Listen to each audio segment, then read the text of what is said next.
વિરામ બાદ સીધો સંવાદમાં આપનું સ્વાગત છે। દર્શક મિત્રો, એક સ્ત્રી માટે એવું કહેવાય છે કે તે જ્યારે માતા બને છે ત્યારે તેનામાં ભારોભાર પરિવર્તન આવે છે। તેનામાં દયા, કરુણા અને મમતા પણ આવી જાય છે। પણ આજની જે ઘટના છે તે તદ્દન તેના કરતા વિપરીત છે। અમદાવાદના ચાંદખેડા વિસ્તારમાં આવેલ સ્કાયવોક એપાર્ટમેન્ટની આ ઘટના છે, જેમાં એક કુંવારી બનેલી માતાએ બદનામીના ડરથી બાથરૂમમાં જ બાળકને જન્મ આપ્યો અને ત્યારબાદ તુરંત જ 9મે માળથી બારીમાંથી નવજાત બાળકને નીચે ફેંકી દીધું। ત્યારે આ ઘટના દરેકના કાળજા કંપાવી દે તેવી છે, જે અત્યારના સમાજ પર, તેમના આપેલા સંસ્કારો પર અને આજકાલની યુવા પેઢી પર અનેક સવાલો ઉભા કરે છે। આજે સીધો સંવાદમાં આ જ અંગે આપણે ચર્ચા કરીશું। शीर्षक है जनितानी क्रूरता।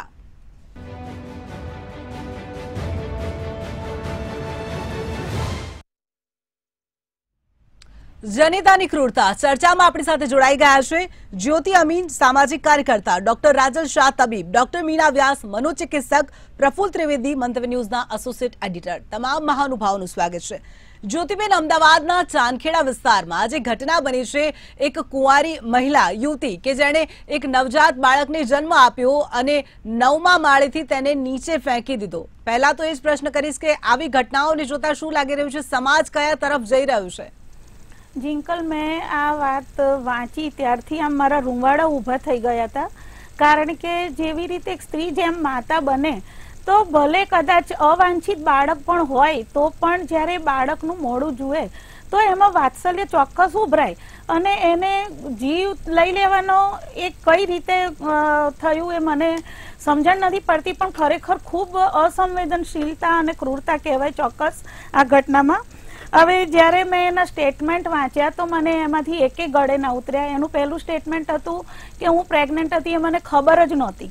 हवे कोई आदिवासी कोई छोकरी होय अने ए आवुं स्टेटमेंट करे बराबर, पण एक शिक्षित छोकरी के जे वयस्क पण छे, विदेशमां रही छे अने जेने एक वखत लग्न पण थई चूकेला छे, ए छोकरी जो एवुं बोले तो ए कोईना मान्यामां ना आवे। कारण के જ્યારે ચોથો પાંચમો મહિનો જાય પછી ગર્ભમાં બાળક ફરવા માંડે ત્યારે બધી સ્ત્રીને ખબર પડી જાય કે એના ગર્ભમાં બાળક છે, કારણ કે ગર્ભમાં બાળક ફરે એની ઉપસ્થિતિ બતાવે, એટલે એ બીજું ચૂંટાણું ત્યાં આગળ છે। બીજી વસ્તુ કે આજની જે પેઢી છે એને બીજું કહ્યું કે મને સમાજની બદનામીનો ડર लाग्यो, પણ આજની કોઈ પેઢી સમાજની બદનામીથી ડરતી નથી અને એના જે એનો પ્રેમી હતો એના માટે એને લગ્નની ફરજ કેમ ના પાડી, કેમ એને બદનામીની બીક લાગી? જ્યારે ગર્ભ હતા એને ખબર હતી તો એ પ્રેમીને કહી શકતી હતી કે ભાઈ આવી સિચ્યુએશન છે અને હવે આપણે લગ્ન કરી જ લેવા પડશે। એટલે આ જે છે તે બધું કંઈક બધું ભેદભરમ વાળું લાગે છે। કારણ કે જે એની માતાનું વક્તવ્ય છે કે ભાઈ મને ખબર જ નહોતી। હવે આજે તમે ઘરમાં રહેતા હોય તો પછી તમારી દીકરી પ્રેગ્નેન્ટ હોય અને તમને ખબર પણ ના પડે કે અંદર બાળક જ્યારે જન્મ્યું હશે બાથરૂમમાં ત્યારે રડ્યું તો હશે ને, તો એ પણ એને ના સંભળાયું। એટલે અને એક જે બીજો મહત્વનો મુદ્દો છે કે એના ભાઈએ જે સ્ટેટમેન્ટ આપ્યું કે હજી 18 એપ્રિલે જે ઉઝબેકિસ્તાનથી પાછી આવી છે, હવે મને કહેવા દો કે જ્યારે પ્રેગ્નેન્ટ હોય છે લેડીઝ ત્યારે એમને અમુક મહિના પછી હવાઈ મુસાફરી કરવા માટે પ્લેનવાળા એલાઉડ નથી કરતા, કોઈ એરલાઇન એલાઉડ નથી કરતી। એટલે પછી આ બધું જે છે વસ્તુ બધી गोड़ गोड़ जलेबी जेवी छे, એટલે એક પણ કારણ મને ગળે ઉતર્યું નથી। એટલે આની પાછળનું જે મને કારણ લાગે છે હું તમને બીજી વખતમાં કહીશ। जी बिल्कुल। डॉक्टर राजलबेन, एक प्रश्न है, जे प्रकारे युवती कही रही है कि हूँ गर्भवती थी परंतु मने ख्याल ज नतो, 9 महीना सुधी तेने ख्याल नतो, बाथरूम में जईने बाळकने जन्म आपी देशे ने त्यां सुधी तेने ख्याल नतो के ते गर्भवती हती। एक तबीब तरीके तमे आ जे वात कही तेने कई रीते जुओ छो?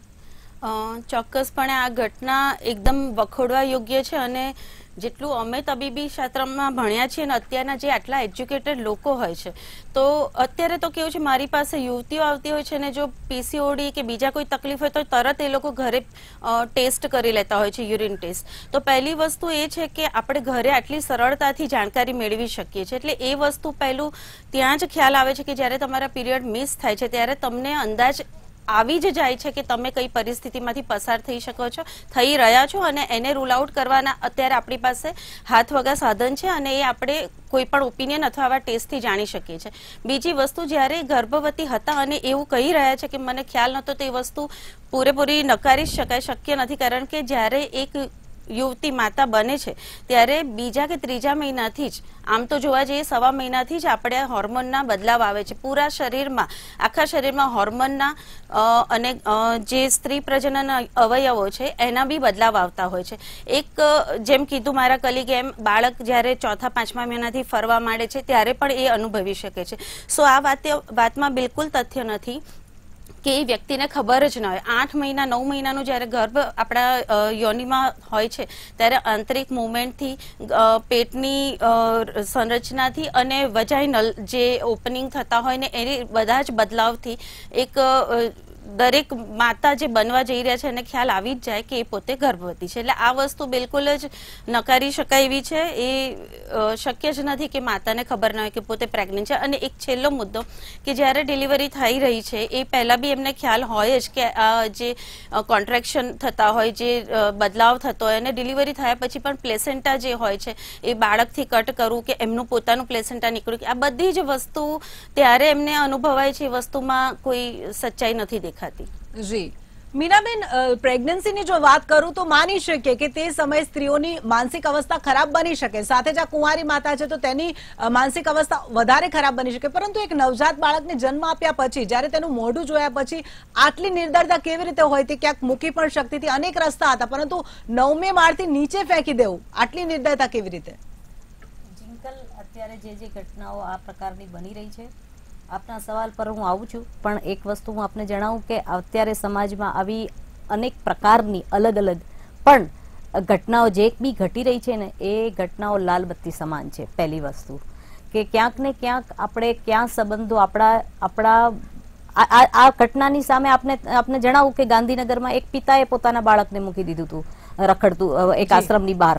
એ પણ એક એનો પિતા જ હતો અને આ માતા છે. એટલે સંવેદના તો ક્યાંય છે જ નહીં. હવે અત્યારે સંબંધો એ રીતના બંધાવા માંડ્યા છે ને, એવા તૂટવા માંડ્યા છે ને, એના ફલ સ્વરૂપે આવા બાળકના જન્મ થતા હોય તો એને ફેંકી દેવામાં આવે છે, ક્યાંક મૂકી દેવામાં આવે છે. તો અત્યારે ખરેખર સમાજ માટે લાલબત્તી સમાન છે કે આપણે આ સમાજ આપણે આપણા સંબંધોને ક્યાં લઈ જઈ રહ્યા છીએ. ક્યાંક ને ક્યાંક આ પ્રકારના સંબંધો બંધાય છે અને બંધાય છે પછી એક લેવલ પછી એ મેનેજ નથી થતા. જ્યારે પ્રેગ્નન્સી રહી જાય તો મેનેજ નથી થતા. જુઠ્ઠું બોલીને લગ્નના વાયદાઓ કરી અને જે સંબંધો ડેવલપ થાય છે ત્યાં પછી અંતે ક્રાઇમનો સીન ક્રિએટ થઈ જતો હોય છે. એટલે વસ્તુ સમજવાની છે આપણા સમાજના જે તે જગ્યાએ જ્યાં જ્યાં આ ડેવલપ થઈ રહ્યા હોય સંબંધો, એ દીકરીએ કે એ જે કોઈ માણસ જે કરી રહ્યો હોય સ્પષ્ટતા સાથે સંબંધ ડેવલપ કરો અને એને એનું એક વિઝન રાખવું જોઈએ, એક વસ્તુને ક્લેરિટી હોવી જોઈએ. એ જે બાળક હતો જે પિતા મૂકી ગયો તો એની માતાને 1.5-2 વર્ષથી વાયદાઓ કરવામાં આવતા હતા કે હું મારું બધું સેટઅપ કરીને તારી સાથે લગ્ન કરીશ. લગ્નનો ખોટો વાયદો કરી અને એને આ સંબંધ ડેવલપ કર્યો. બાળક થઈ ગયું, બાળક 1.5-2 વર્ષનું થઈ ગયું. પછી પેલી છોકરીને રિયાલિટી સમજાય છે કે આ તો મને બાના બતાવે છે અને મારી સાથે લગ્ન નથી કરતો, અને પછી મેનેજ ના થયો એટલે પેલા એને મારી નાખી. અને અહીંયા એવી પરિસ્થિતિ થઈ. હવે શું પરિસ્થિતિ તપાસનો વિષય છે, પણ ક્યાંક ને ક્યાંક એવું થયું હશે કે આ રીતના એને જે સંબંધો જે રીતે ફિઝિકલ થયા હશે એનામાં ના તો પ્રિકોશન્સ લીધું છે, ના તો આ પ્રેગ્નન્સી ડિલિવરી સુધી પહોંચી ગઈ, અને ડિલિવરી થયા પછી આ રીતે બાળકને પછી એને ખ્યાલ આવે છે કે હવે મારે આનું કરવું શું, અને અંતે એને મેનેજ ના થયું એટલે એને ફેંકી દીધું. એટલે આજે આવી જે તે ઘટનાઓ ઘટી રહી છે એમાં આપણા સમાજ માટે આ લાલબત્તી સમાન છે. આપણે આપણા યુવાનોને, યુવાન સંતાનોને, અને ક્યાંક ક્યાંક તો મેરેજ થયેલા લોકો પણ આ રીતના સંબંધો બાંધતા હોય છે. અને એ સંબંધો અત્યારે જે ફ્રીડમના નામે જે રીતે સંબંધો ડેવલપ થાય છે, સ્પેસ આપો અમને સ્પેસ આપો, અમને પૂછવાનું નહીં, અમને કંઈ કહેવાનું નહીં, એવું આ જે રીતના સંબંધો બંધાઈ જાય છે અને એના અંતે આ પરિણામો આપણે જોવા પડે છે. તો જિંકલ, વસ્તુ એ છે કે ક્યાંક આપણે સમાજમાં એક અવેરનેસ લાવવાની ખાસ જરૂર છે કે તમારા ક્યાંય પણ જેની સાથે પણ સંબંધો છે ત્યાં તમારું ફ્યુચર શું છે. કારણ કે જ્યારે લિવ ઇન રિલેશન એ આપણા સમાજનો કે આપણી કન્ટ્રીનો આ કોઈ કોન્સેપ્ટ છે જ નહીં. આપણે બહારથી લાવ્યા છીએ, બહારથી લાવેલો કોન્સેપ્ટ છે કે જેમાં લિવ ઇન રિલેશન શરૂ કરી દેવાનો, અને એ કોના બેઝ ઉપર છોકરીને એવું હોય છે કે મારું 2 વર્ષ 3 વર્ષ સાથે રહીશ એટલે મારું આની સાથે સેટ થઈ જશે અને પછી અમે લગ્નને લઈશું. છોકરાને એવું હોય છે કે ભાઈ લિવ ઇન રિલેશન છે, ટાઈમ પાસ છે, થોડો સમય તારી સાથે ટાઈમ પાસ કરવો છે, રહેવું છે, એ છે. એટલે એનું થિંકિંગ અલગ છે, છોકરીનું કંઈક અલગ છે. અને જ્યારે 3-4 વર્ષ પછી સેટઅપ નથી થતું, છોકરો એના માતા પિતા મુજબ લગ્ન કરવા જાય છે, ત્યારે છોકરીને દર્દ થાય છે અને છોકરો જો પછી ગુસ્સે થાય તો પાછો છોકરો એમ કહી દે કે આને મારી નાખો કાં તો. જી મીનાબેન, જી આપને અટકાવવા માંગીશ. ગાંધીનગર જો તમે જે કિસ્સો કીધો તે લગ્નેતર સંબંધ જ હતા. ગાંધીનગરના કિસ્સામાં પણ એવું જ હતું કે તેની પત્ની હતી, તેમ છતાં લગ્નેતર સંબંધ બાંધ્યા અને તેનાથી બાળક થયું હતું. અને આ કિસ્સામાં પણ યુવતીના લગ્ન તો નથી જ થયા. આ અંગે પ્રફુલ્લ સર તમને સવાલ કરવા માંગીશ કે જ્યારે પણ બાળક, સજા તો બાળકને જ મળે છે, નવજાત બાળક હોય કે મોટું બાળક હોય, પણ બાળકને જ મોતને ઘાટ ઉતારવામાં આવે છે. આવા અનેક કિસ્સા બન્યા છે. ત્યારે એક સ્ત્રી અને એક પુરુષ બંને જવાબદાર છે. બાળકને જ્યારે દુનિયામાં લાવો છો તો બંને તેટલા જ જવાબદાર છે. તે અંગે કોઈ કાયદો હોવો જોઈએ, શું કહેશો?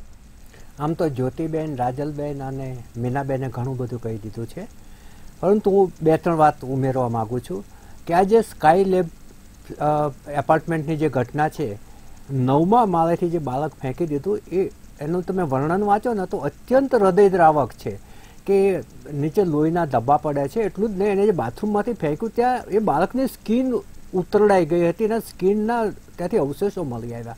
વિચાર કરો કે એ કેટલી ક્રૂરતાપૂર્વક એણે ફેંક્યું હશે. હવે આવી જે ઘટનાઓ છે ને, લગભગ 2-2.5 વર્ષ પહેલા સુરતની અંદર આવી ઘટના બની હતી કે બાળકને ઉપરથી નીચે ફેંકી દીધું હતું રોડ ઉપર. હવે આવી જ એક વધારાની ઘટના કહું છું તમને કે એ વખતે હું આણંદ એક અખબારમાં હતો અને ત્યાં 2 મહિનાની અંદર લગભગ 3 થી 4 આવી ઘટનાઓ બની. એક માતાએ એના બાળકને મંદિરના ઓટલે રાત્રે મૂકી દીધું. એના સદનસીબ કે ત્યાં કોઈ કૂતરું કે એવું કંઈ પહોંચી ના શક્યું. સવારે અને ખરબચડો ઓટલો હતો, એક ભાઈએ એને ઉચક્યું તો પાછળ એના વાંસાની અંદર લોહીની ટસરો ફૂટી ગઈ હતી. એને તરફડિયા માર્યા હશે એને કારણે. અને ત્યાંથી મારો જે પ્યુન પસાર થતો હતો એણે એનો ફોટો લઈને મને બતાવ્યો હતો અને મેં અખબારમાં એને બહુ સારી રીતે છાપી અને નીચે એક કવિતા છાપી હતી કે મારો શું વાંક હતો કે માં તમે મને આ રીતે ત્યજી દીધો એમ. એટલે આવી ઘટનાઓ છે. હવે તેને શા માટે ત્યાં ત્યજી દેવો પડે? નજીકમાં જ એક જગ્યાએ એવું અનાથાલય હતું કે જ્યાં બહાર પારણું મૂકેલું હતું. પારણામાં બાળક મૂકી અને બેલ વગાડી અને વ્યક્તિ ત્યાંથી જતી રહે તો પેલા લોકો પછી ત્યાંથી આવીને બાળકને લઈ લેતા હતા. કોણ મૂકીને જતું રહ્યું એની પંચાયતમાં પણ નહોતા પડતા. તો શા માટે લોકો અનાથાલયના બારણા સુધી પહોંચવાની પણ જહેમત નથી લેતા અને ગમે ત્યાં ખુલ્લામાં છોડી દે છે? હવે એક બીજી વાત પણ ઉમેરી દઉં કે એક મજૂરણ બહેન હતા, એને ઉપરાઉપરી 3જી કે 4થી બાળકી આવી.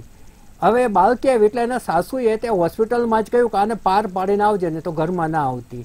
પાર પાડીને આવજે, એના ઘણા બધા અર્થો થઈ શકે. એટલે એ બેન છે એ એક કચરાની જે પેલી પેટી હતી એમાં એ બાળકીને મૂકી દીધી. કડકડતી ઠંડી હતી અને એ ત્યાંથી નીકળી ગઈ. અને પછી સવારે પરોઢ લગભગ 5:30-6 થયા એટલે પાછી એને માતા, એની અંદરની માતા જાગી ગઈ, એનું મમત્વ જાગી ગયું. એને એમ થયું કે હવે આટલી ઠંડીમાં તે મરી ગઈ હશે એમ. એ ત્યાં જઈ અને એને જોયું તો બાળકી તરફડતી હતી, જીવતી હતી. એટલે એને પાછી એને ઉચકી લીધી અને પછી એને એમ થયું કે મારા ઘરે નથી જવું. અને એ એક સામાજિક કાર્યકર બહેનને ત્યાં ગઈ. એ બહેને મને આ વાત કરેલી કે પછી એણે સવારે ટકોરો માર્યો કે મને અંદર આવવા દો, મારે કેટલીક વાતો કરવી છે. એણે પછી આ માંડીને વાત કરી કે આ બાળકી આખી રાત તરફડી અને એ જીવી ગઈ. હવે એ મારી ગુરુ બની ગઈ છે કે જો તમે આટલી ઠંડીની વચ્ચે તમે ખુલ્લા શરીરે જીવી શકો છો, તમે સંઘર્ષ કરીને જિંદગી જીવી શકો છો. એટલે હવે મારે મારા સાસરે નથી જવું, મને કોઈ એવી જગ્યા બતાવો કે જ્યાં હું જઈને આશ્રય લઈ શકું. એટલા માટે સામાજિક કાર્યકર બહેનને ત્યાં ગઈ હતી. એટલે જે કુંવારી માતાઓનો પ્રશ્ન હોય છે, પરણેલીને ડિવોર્સી માતાનો પ્રશ્ન હોય છે, એવી રીતે વારંવાર આવતી બાળકીઓને કારણે આ પ્રશ્ન થતો હોય છે. આ તમામ ભેગી કરી અને આખી મેં તમને વાત કરી કે આ જે સામાજિક પ્રશ્ન છે એના સાયકોલોજીકલ પ્રશ્ન છે કે માનસશાસ્ત્રીય રીતે તમે જુઓ કે આખી એક હૃદયદ્રાવક ઘટનાઓ થતી હોય કઈ રીતે એટલી ક્રૂર થઈ શકે? એ તો મીનાબેન જ વિચારી શકે કે એનામાં આટલી બધી ક્રૂરતા આવતી ક્યાંથી હશે મા તરીકે. કારણ કે તમે બીજાનું બાળક જુઓ, જો તમે ના જોઈ શકતા હોય તો એની માતા કઈ રીતે આ કરી શકતી હશે? જી બિલકુલ. જ્યોતિબેન, જે રીતે નાનકડા બાળકની વાત થઈ રહી છે, આપણું પોતાનું જ બાળક હોય, મારી જ વાત કરું તો તેને કંઈક વાગી જાય તો પણ આપણાથી ના રહેવાય. પોતાના જ બાળકને ઉપરથી નીચે ફેંકી દઉં એટલે ખૂબ મોટી વાત કહેવાય. હું અત્યારની યુવા પેઢીની વાત કરું તો યુવા પેઢી અત્યારે પોતાના જે જવાબદારી છે તેના પ્રત્યે સભાન નથી. ક્યાંક ને ક્યાંક એવું લાગી રહ્યું છે કારણ કે અફેર્સ વધી ગયા છે, લગ્નેતર સંબંધો ખૂબ જોવા મળી રહ્યા છે. એક નવો ટ્રેન્ડ આવ્યો છે, લિવ ઇન રિલેશનશીપ, અને તેના કારણે પણ આ પ્રકારની ઘટનાઓને વેગ મળી રહ્યો છે. શું કહેશો? ચોક્કસ જીંકલ, સામાજિક બદલાવ તો ઘણો બધો આવી ગયો છે, પણ મારો હજી ત્યાં જ પ્રશ્ન ઊભો જ છે કે ભાઈ તમે તમારા સંબંધોને લીધે ગર્ભ ઠેરી જાવે, પહેલાનો તો જમાનો છે જ નહીં. હવે તો તમે પ્રિકોશન લેવા માટે પણ એટલા બધા સાધનો છે. પછી જો તમને મહિના 1.5 મહિનામાં ખબર પડે કે પ્રેગ્નન્સી છે તો એને ટર્મિનેટ કરવાના પણ સવલતો છે. તો પછી અને સ્ત્રીને હક આપેલો છે પાછો સંવિધાને પણ કે જો એ ના ઈચ્છતી હોય તો બાળક પાડી શકે. તો એ ભ્રૂણ અવસ્થામાં જ નિર્ણય લેવાના બદલે છેક છેલ્લી ઘડી સુધી અવઢવની પરિસ્થિતિ કેમ રહે છે, અને પછી બાળકને જન્મ આપ્યા પછી આટલું નિર્દયતાપૂર્વક કેમ મરવા માટે છોડી દેવા. ઘણી વખત હું પેપરમાં વાંચું છું, મારા રૂવાડા ઊભા થઈ જાય કે કૂતરાઓએ એને આમ બચકા ભરી ભરીને એને ખેંચી કાઢેલું હોય, કેટલી કરુણ મોત મળે છે એને. અને જેવી રીતે પ્રફુલભાઈએ કહ્યું, હું બિલકુલ એ જ વાત કહેવાની હતી કે તમને જીવ લેવાનો તો અધિકાર છે જ નહીં. તમારે ના જોઈતું હોય તો એ બાળક તમે અનાથાશ્રમમાં મૂક્યો ને, એનો જીવ લેવા માટે તે આટલું દર્દનાક મોત આપવા માટે તમને કોણે છૂટ આપી? તમે જે કંઈ ભૂલો કરી એનું પરિણામ એ બાળક શું કામ ભોગવે? એ જીવ જગતમાં આવ્યો છે તો એને જીવવાનો હક તો આપો. તમે છુટકારો મેળવવો હોય, ઘણા બધા રસ્તા હોય છે અને ઘણા બધા જે કારણો પણ હોય છે કે અવાંછિત બાળક છે. એટલે પહેલા તો તમે શરૂઆતથી જ વિચાર કરો કે ભાઈ અમારે આ નથી જોઈતું, તો એ બાળકનો વિચાર તો કરો કે જો આ જીવન એ અનાથાશ્રમમાં જશે તો એના માટે જીવન કેટલું સંઘર્ષવાળું હશે. હવે જિંકલ, હું બીજા એક પ્રશ્ન એક બીજો સળગતો પ્રશ્ન હમણાંનો મારો ધ્યાનમાં આવ્યો છે. હું હવે આજે ડિબેટ નીકળી છે તો હું વાત કરવા માંગીશ. હું અમેરિકા ગઈ હતી ત્યારે મેં કેનેડાનો એક રિપોર્ટ વાંચ્યો હતો. તો એમાં એ જાણવામાં આવ્યું હતું કે આપણી ભારતીય છોકરીઓ કે ઇવન બીજી પણ જે ફોરેનની છોકરીઓ ત્યાં ભણવા માટે જાય છે તો એમના એ ભણવાના ખર્ચા કાઢવા માટે અને મોજશોખ પૂરા કરવા માટે આડેધંધે ધકેલાઈ ગઈ છે. અહીંયા મા બાપને હવા પણ નથી હોતી. એ લોકો ગર્વ લઈ રહ્યા છે કે અમારી દીકરી કેનેડામાં ભણે છે, પણ એ ક્યાંથી કેવી રીતે પૈસા ઉત્પન્ન કરી રહી છે ને એ એમને અંદાજો પણ નથી હોતો. એટલે હું બહુ સજાગતાથી આ માધ્યમથી ધ્યાન દોરી રહી છું, ખાસ કરીને પેરેન્ટ્સનું, કે તમારી દીકરી ત્યાં શું કરે છે તો કમસે કમ તમે ફેસબુક ઉપર એના ફોટા જોશો ને તો પણ તમને અંદાજો આવશે કે ભાઈ આટલા બધા ફરવાના હરવાના તારા કપડાં લત્તાના પૈસા ક્યાંથી આવે છે. એવો ચોક્કસ પ્રશ્ન પૂછવામાં આવે. પછી એ ભલે એવું કે હું પાર્ટ ટાઈમ કામ કરું છું, અહીંયા આગળ એ એક બહુ સ્ટાન્ડર્ડ જવાબ હોય છે કે હું પાર્ટ ટાઈમ કામ કરું છું અને એમાં એ થાય, પણ મને કહેવા દો કે પાર્ટ ટાઈમ કામમાં ફક્ત રહેવા ખાવાના ખર્ચા નીકળે, મોજ શોખના નહીં. એટલે આ વસ્તુ તરફ, અને મને આ લાગે છે કે આ જે ઉઝબેકિસ્તાનમાં રહેતી હતી તો કદાચ એ છોકરી સાથે પણ એવું કંઈક થયું હોય અને એ પછી બદનામીનું કારણ બની ગયું હોય. કારણ કે મને એ જ વસ્તુ ખબર ના પડી કે જ્યારે એને એક વખત જન્મ આપી દીધો, હવે એ પરિસ્થિતિ એની પોતાની પણ ઠીક નથી તો એને ડોક્ટરને મદદ માટે ના બોલાયા, પણ સીધું બાળકને ફેંકી દીધું. એટલે આ બધું બહુ એવું લાગે છે મને કે એની માનસિક પરિસ્થિતિ કાં તો બરાબર નહીં હોય અને કાં તો એની જે સામાજિક પરિવારની પરિસ્થિતિ, કેમ કે જો એની મમ્મી એવો જવાબ આપતી હોય કે મને તો કશી ખબર જ નહોતી, તો એનો અર્થ કે એમના જે પરિવારની વચ્ચે લાગણીના તાણાવાણા છે એ પણ બરાબર નહોતા. એટલે આ વસ્તુ બહુ એબનોર્મલ છે અને કાળજું કંપાવનારી છે. જી રાજલબેન, જો આજ કિસ્સાની હું આપને વાત કરું તો જે પ્રકારે આપણે વાત થઈ કે યુવતી કહી રહી છે કે હું પ્રેગ્નન્ટ હતી, મને ખ્યાલ જ નહોતો. યુવતીના એકવાર લગ્ન થઈ ચૂક્યા છે, તેના છૂટાછેડા થઈ ગયા છે અને ત્યારબાદ ઉઝબેકિસ્તાનમાં તે જોબ કરતી હતી અને થોડા દિવસ પહેલા જ આવી હતી તેવું પરિવારનું કહેવું છે. શું કહેશો? હવે આ કિસ્સામાં આપણે જોયું કે એ વસ્તુ ખોટી જ બોલાઈ રહી છે, પણ આજે હું એક વસ્તુ કહીશ કે મને ડોક્ટરની ડિગ્રી પહેલા મળી ને પછી હું માતા બની હતી, પણ હવે હું જ્યારે બી પેશન્ટ જોઉં છું તો હું એમ કહું છું કે હું પહેલા માતા છું. તો હવે ચોક્કસપણે આમાં મનોચિકિત્સકનો બી રોલ આવે છે અને સામાજિક રીતના આપણે જોવા જઈએ તો જેટલા બી પેશન્ટ જોઉં છું એમાં સાયકોસોમેટિક ડિસીઝ બહુ થઈ રહ્યા છે, સાયકોલોજી બહુ પ્લે કરી રહી છે.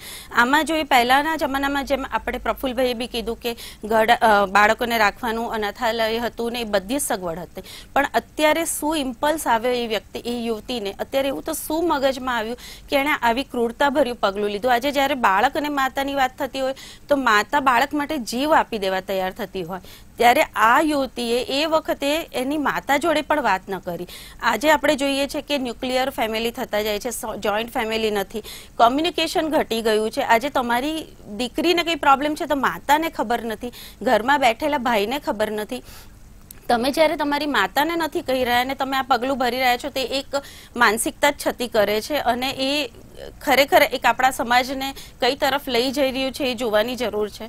અત્યારે લોકોનું શેરિંગ ઘટી ગયું છે ને બહુ સેલ્ફ સેન્ટર થઈ ગયું છે અને એમાં અલગ અલગ છૂટો મળવા માંડી છે અને યુવતીઓને અને લેડીઝને એવી રીતના સામાજિક સ્તરે જે દરજ્જો આપવામાં આવે છે એનો ઘણી વખત એ લોકો સમજણપૂર્વક ઉપયોગ નથી થતો. અને બીજો એક મુદ્દો મારે એ પણ કહેવું છે કે સેક્સ એજ્યુકેશનની જ્યારે વાત ચાલે છે ત્યારે આપણે હંમેશા ગવર્મેન્ટને કે ટીચર્સને સ્કૂલમાં કે બધા મુદ્દા ઉઠાવતા હોઈએ છીએ, પરંતુ પહેલો જ રોલ પ્લે આવે છે માતાનો.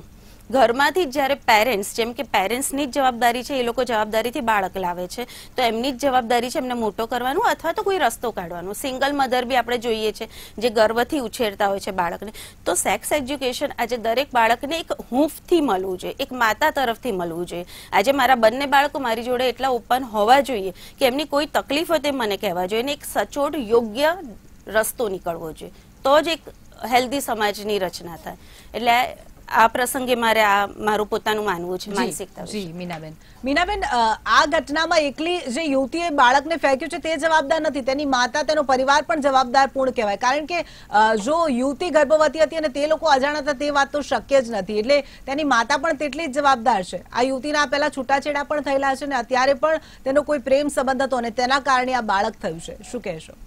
જિંકલ, આવા જેટલા બી પ્રસંગો બને છે ને, જે નાના બાળકનો જન્મ થઈ જાય અને પછી એને ફેંકી દેવામાં આવે, તરછોડી દેવામાં આવે, અથવા તો આવા લગ્નેતર કોઈ સંબંધો હોય અથવા તો ખોટા વાયદા થયા હોય અને લિવ ઇન રિલેશનમાં રહેવાનું શરૂ કર્યું ને એનો કરુણ અંજામ આવ્યો હોય, આવી જે કંઈ ઘટનાઓ ઘટતી હોય છે ને એમાં માત્ર કોઈ એક વ્યક્તિને જે તે વિક્ટમ હોય એના કોઈ રિલેશનમાં કોઈનો દોષ આપવો એના કરતાં આપણે થોડું વધારે પડતું જોઈને આખા સમાજની વાત કરીએ તો આપણી સમાજ અને સોસાયટી કઈ તરફ જઈ રહી છે ને એ જિંકલ સળગતો પ્રશ્ન છે કે જે તે ઘરમાં જે તે આ પ્રકારના જે બા સંબંધો ડેવલપ થાય છે, ક્યાં કોમ્યુનિકેશનનો ગેપ છે, ક્યાં ઘડતરની ખામી છે, ક્યાંક કંઈક સેક્સ એજ્યુકેશનની વાત કરીએ તો સેક્સ એજ્યુકેશનમાં વસ્તુ સમજાવવાની, શીખવાડવાની અને એ એજ વાઇઝ ઓપન ચર્ચા કરવાની કમી દેખાઈ રહી છે. કારણ કે મા બાપ છે એ ઘણી વખતે બાળકને જન્મ આપ્યા પછી એને કોઈ મેડના હાથમાં મૂકી દેવાનું, કારણ કે અર્નિંગ કરવું છે, ક્યાંક જવું છે, આપણે કમાવું છે, લાઈફસ્ટાઈલ મેન્ટેન કરવી છે, શો ઓફ કરવાનું છે, ગાડી લેવાની છે, ઘર લેવાનું છે, બધું લોકોને દેખાડવા માટે કરવાનું છે. પણ પછી બાળક મેનેજ નથી થતું. પૈસા તો મેનેજ કમાવાના થઈ જાય છે, બાળક મેનેજ નથી થતું. એટલે એ બાળક જે રીતે મોટું થયું હોય એ મુજબ પછી એને તમે અચાનક કંટ્રોલ કરવા બેસો, 17-18 વર્ષનું થાય, તું આમ ના જઈશ, તું તેમ ના જઈશ, તો એ બાળક તમારું સમજવાનું નથી એને. એટલે દોષ બાળક છે એ મા બાપનો આપશે ને મા બાપ છે એ બાળક ઉપર નાખશે કે સાંભળતા નથી, સમજતા નથી. પણ જે મૂળભૂત જે આખો ઉછેર થવાની જે પ્રોસેસ હોવી જોઈએ, આઈડિયલ પ્રોસેસ હોવી જોઈએ, એ થઈ નથી હોતી. એટલે મા બાપોએ હવે ખરેખર સમજવાની જરૂર છે અને યુવાનો માટે એક ખાસ મેસેજ છે અને એ ખાસ એક સૂચના આપવાની જરૂર લાગે છે મને કે તમે તમારા જીવનના નિર્ણયો લેવાનો અધિકાર માગો છો, તમને મળે છે અને તમે લો પણ છો, પણ જ્યારે એના આવા દુષ્પરિણામ આવે છે એના વિશે કેમ વિચાર કરતા નથી કોઈ પણ નિર્ણય કરવાનો? યા તો પેરેન્ટ્સને સાથે રાખો, અધરવાઇઝ તમે એ જે નિર્ણય લો છો એની પૂરેપૂરી જવાબદારી સાથે લો. તમે અડધે રસ્તેથી પછી કંઈક આવું થઈ ગયું કે કાં તો છોકરીનું મર્ડર થઈ ગયું, કાં તો બાળક આવ્યું ને બાળકને ફેંકી દીધું, તો તમે તમારું જે કંઈ ભણતર છે, તમારી જે સૂઝબૂઝ છે, તમારી જે ફ્રીડમની જે આખી જે કોન્સેપ્ટ ઉપર જીવી રહ્યા છો, તો તમારે એ વસ્તુનો જવાબદારી સાથે લેવો જોઈએ નિર્ણય. બિલકુલ. પ્રફુલ્લ, જે પ્રકારે અત્યારે લગ્નેતર સંબંધો વધી રહ્યા છે, લિવ ઇન રિલેશનશિપની વાત કરી, આ પ્રકારના સંબંધો વધી રહ્યા છે, શું સલાહ આપશો અત્યારના યુવકોની યુવતીઓને? મેં તો ઓપન સોસાયટી થઈ છે ને, બીજું તમારા અત્યારે હાથ વગા સાધનો આવી ગયા છે, ઇન્ટરનેટ છે, મોબાઈલ છે, લેપટોપ છે, બધા હાથ વગા સાધનો. એટલે જે દુનિયા છે સાંકડી થઈ છે, એમ સ્ત્રી પુરુષો પણ નજીક આવ્યા છે. આમાં એવું છે પ્રફુલભાઈ, સોરી, આપને જરા એક વસ્તુ એડ કરવી છે મને. આપની વાત બહુ વ્યવસ્થિત છે.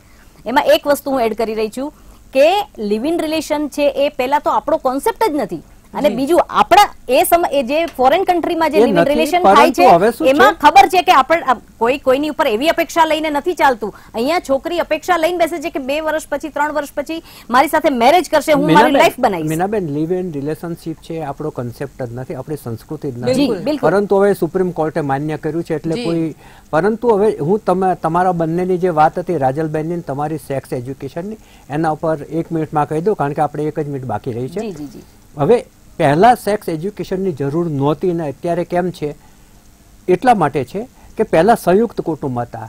ભાભીની કે મોટી બેન સાસરેથી આવી હોય એની ડિલિવરી નાની બેન કે નણંદ જોતી હતી, કારણ કે ઘરે ડિલિવરી થતી હતી. હવે ડિલિવરી હોસ્પિટલમાં થાય છે અને વિભક્ત કુટુંબ છે, એટલે ભાભી કે મોટી બેન કે એ કશું એને ત્યાંથી જે શિક્ષણ મળતું હતું. બીજું ગામડામાં રહેતા હતા, મોટા ઘરો હતા, એ લોકો પશુ પણ પાળેલી હોય, ગાય હોય, ભેંસ હોય, એ ડિલિવરી પણ એ લોકો જોતા હતા. એટલે પ્રાકૃતિક રીતે એની એજ્યુકેશન મળી જતું હતું. એ બધા સ્ત્રોત હવે નથી રહ્યા. એટલે હવે એ છે ને, હવે એ અધકચરા જે સોર્સ છે ઇન્ટરનેટ અને યુટ્યુબ કે એ અધકચરા સોર્સમાં વળ્યા છે, જે વોટ્સએપ યુનિવર્સિટી છે. એટલે એમાંથી એમને જે અધકચરું જ્ઞાન મળે છે એ એક ઝેર સમાન છે, અને જેમાંથી એ જે છોકરો ને છોકરી નજીક આવે છે અને એમાંથી બધી આ પરિણામો થાય છે.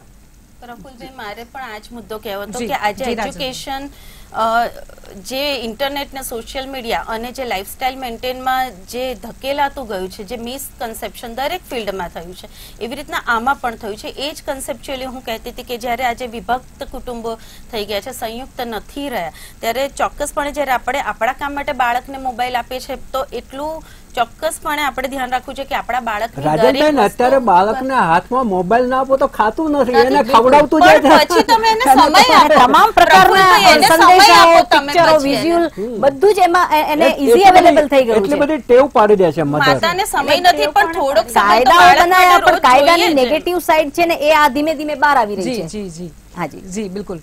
જ્યોતિબેન, આ જ મામલે આપનો મત જણાવજો. આ પ્રકારની ઘટના ન બને, સમાજ સાચા માર્ગે આગળ વધે, શું કરવું જોઈએ ટૂંકમાં? બિલકુલ શરૂઆતથી ઉછેરમાં જ ધ્યાન રાખવો જોઈએ. હું બિલકુલ સંમત છું કે આજે આયાઓના હાથમાં જે ઉછેર ગયો છે એને લીધે માતા અને બાળક વચ્ચે એક સંબંધ સ્થપાવવો જોઈએ, નથી સ્થપાતો. કારણ કે આજે માતાઓને સમય આપવો ગમતો નથી, નોકરી કરતી હોય તો પણ અને ના કરતી હોય તો પણ. એટલે એ એક મૂળમાં કારણ છે. બિલકુલ. જ્યોતિબેન, રાજલબેન, મીનાબેન, પ્રફુલ સર, તમામ મહાનુભાવો જોડાયા, ચર્ચા કરી તે બદલ આપનો આભાર. તો દર્શક મિત્રો, આજે જે ઘટના અંગે આપણે ચર્ચા કરી, કાળજું કંપાવી દે તેવી ઘટના છે. આશા રાખીએ આ પ્રકારની ઘટના ન બની, સમાજ સાચા માર્ગે આગળ વધે. સીધો સંવાદમાં આજે બસ આટલું જ. રજા આપશો. નમસ્કાર.